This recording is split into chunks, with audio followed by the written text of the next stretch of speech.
ফরিদপুর জেলা শহরে মূল সড়কের পাশে অবস্থিত বেস্ট বাই ইলেকট্রনিক্স ভবনে হঠাৎ করে ফাটল ধরলে কয়েক সেকেন্ডের মধ্যেই ভবনটি মাটির নিচে দেবে যেতে শুরু করে। এ সময় আশেপাশের এলাকা জুড়ে সৃষ্টি হয় তীব্র আতঙ্ক। পথচারীরা প্রথমে মনে করেন এটি ভূমিকম্প, কিন্তু পরক্ষণেই দেখা যায় ভবনটি নিচে ধসে পড়ছে।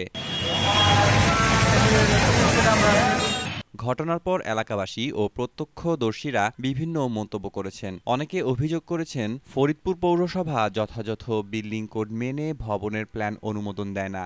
বিশেষ সুবিধার বিনিময়ে পরিকল্পনা পাস হওয়ার ঘটনাই এর প্রমাণ বলে দাবি তাদের। কেউ কেউ সতর্ক করে বলেন, আশেপাশের অন্যান্য ভবনও একই ঝুঁকিতে রয়েছে। ভূমিকম্প হলে পরিস্থিতি আরও ভয়াবহ হতে পারে বলে মত দেন তারা। এই ঘটনায় প্রতিষ্ঠানটির কয়েক কোটি টাকার ক্ষতি হয়েছে বলে প্রাথমিকভাবে ধারণা করা হচ্ছে।